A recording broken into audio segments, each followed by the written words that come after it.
પ્રજાતિ છે, બાઇટ બહુ જબરજસ્ત કરે, બાકી બિનઝેરી.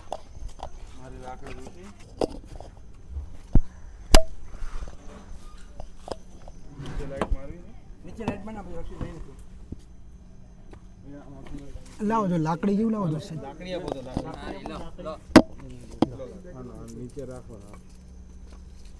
પેલી મોટી લાઈટ આ રહી અહીંયા પડ્યો બસ રહેવા દો ને એમને પછી.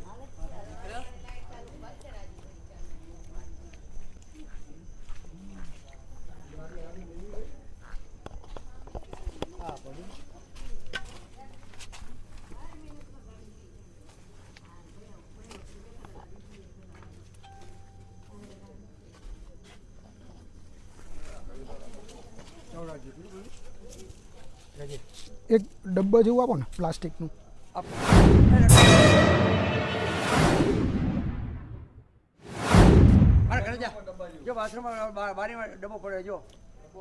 જો આ એની નિશાની છે, પંખા જેમ ફરે ને એટલે એ પૂંછડી તોડવાની કોશિશ કરે.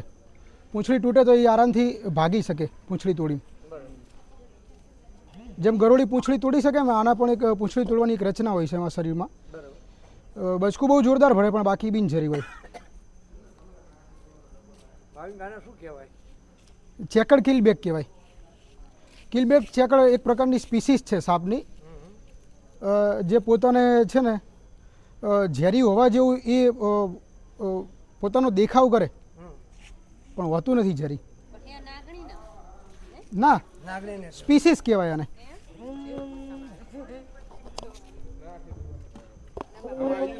પાણીનો સાપ હોય છે, હાઈમાં આવી જશે.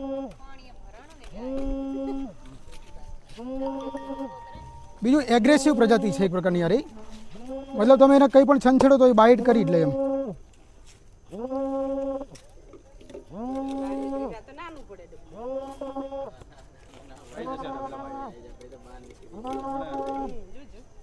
એક કપડું આપી દો ગૌતમ, અંદર કપડું મૂકી દો.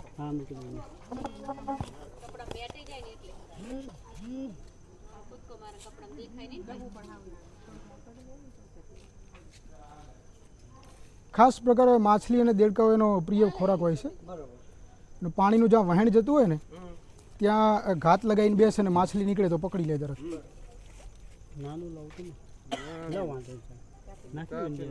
અંદર નાખી દો. ના નાખી દો, નાખી દો. અંદર દબાઈ જશે તળિયે. સેજ જગ્યા રાખ સાઈડમાં. હા, એક સાઈડ જગ્યા કરી દો બસ.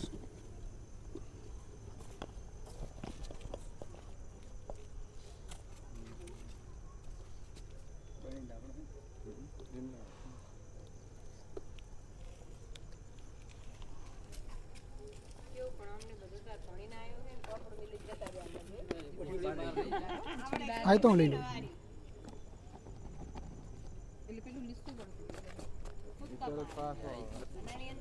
આ રહી રાજુભાઈ, દર્શન કરી લો તમે. થઈ ગયા દર્શન.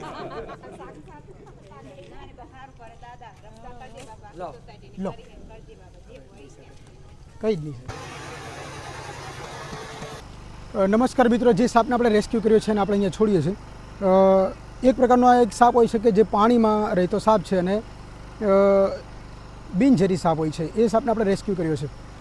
પરંતુ માણસની આજુબાજુમાં સાપ કેમ આવે છે, આ સૌથી મોટો એક પ્રશ્ન લોકોમાં થતો હશે કે આમ શિયાળો કે ઉનાળાની બે ઋતુમાં સાપ દેખાતા નથી, ચોમાસામાં કેમ તરત સાપ બહાર આવી જાય છે અને માણસ વસ્તીમાં આવી જાય છે.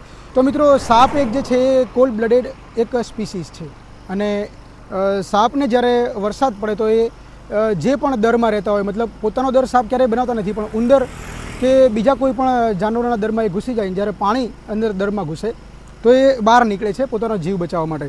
અને પછી એમને ગરમીની જરૂર હોય છે, તો હીટ મેળવવા માટે જે સૂકી વસ્તુઓ હોય, એટલે કે માણસનું ઘર છે, દિવાલો છે, અથવા તો કોઈ કાર એનું એન્જિન જે છે એની આજુબાજુમાં થોડી ઘણી હીટ હોય તો એ હીટ લેવા માટે ત્યાં આવીને બેસી જાય છે. તો આપણે આ સાપને અહીંયા છોડીએ છીએ અને વધુ હેરાન ના કરતા.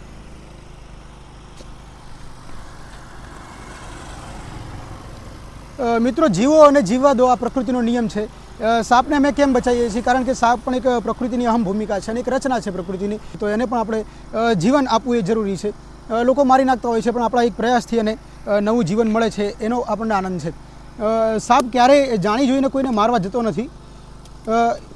એ પોતાને બચાવવા માટે અથવા તો ડરમાં એ પોતાનો જીવ બચાવવા માટે બાઇટ કરતો હોય છે.